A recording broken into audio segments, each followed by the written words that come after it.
journey. Please join me in welcoming Ayi Jihu to AY Johnson Secondary School.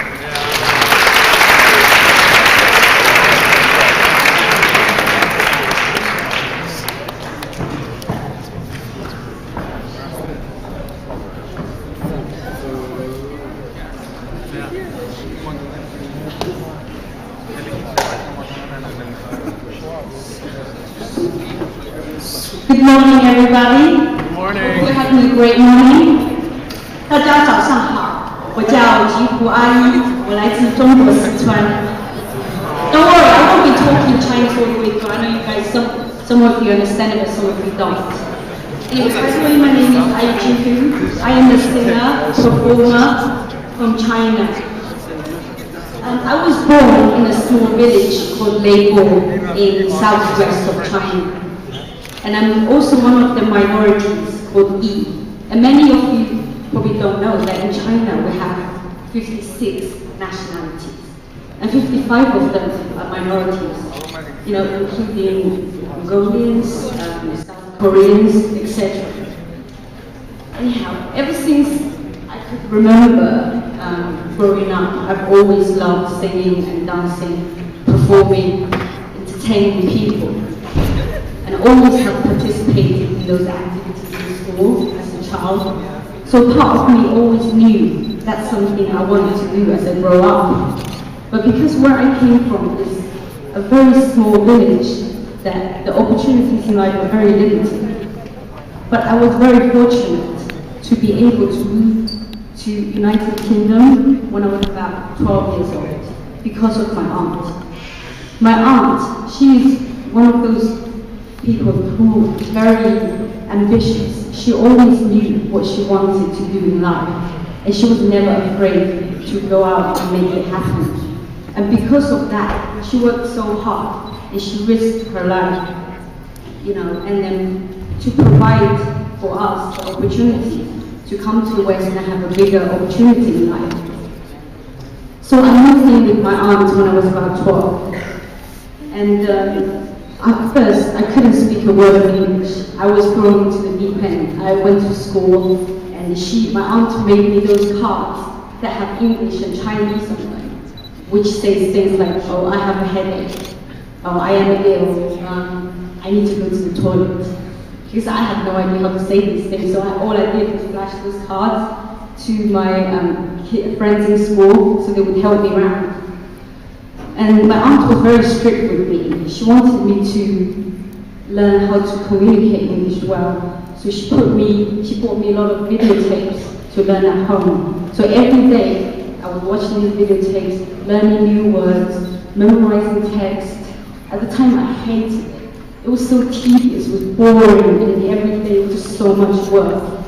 And I really did hate it. But little did I realize, after about 10 months, I was able to communicate and talk to the people in my school pretty well. I kind of surprised myself. Even like in English classes, normally when I first started going to school, I was not part of it because I was learning English from ABCD and they were learning what they were learning. So I was never part of the class.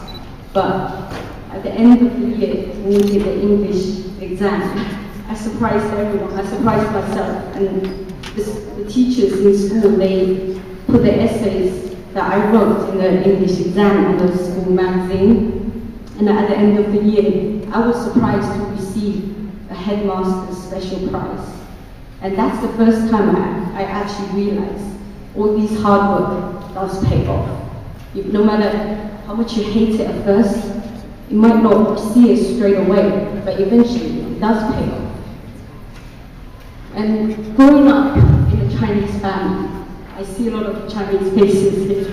I'm sure you understand that how strict our parents are, and that they want us to be the best academically.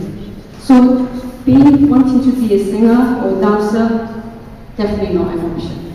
I mean, I remember my aunt always told me, you know, work hard, study hard, go to university, which I agree.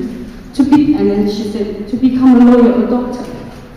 So I was like, okay, it's not really something I wanted to be. I wanted to sing and dance and entertain, but I was young. I didn't really know, so I listened to her. Because I remember once my school choir, they called me, they called my aunt and left a voicemail asking if I wanted to be a part of the school choir.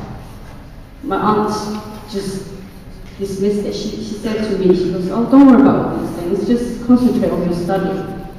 And that's what's important. I was a little bit disappointed, but I was young, I was afraid to speak my mind, go chase my dreams.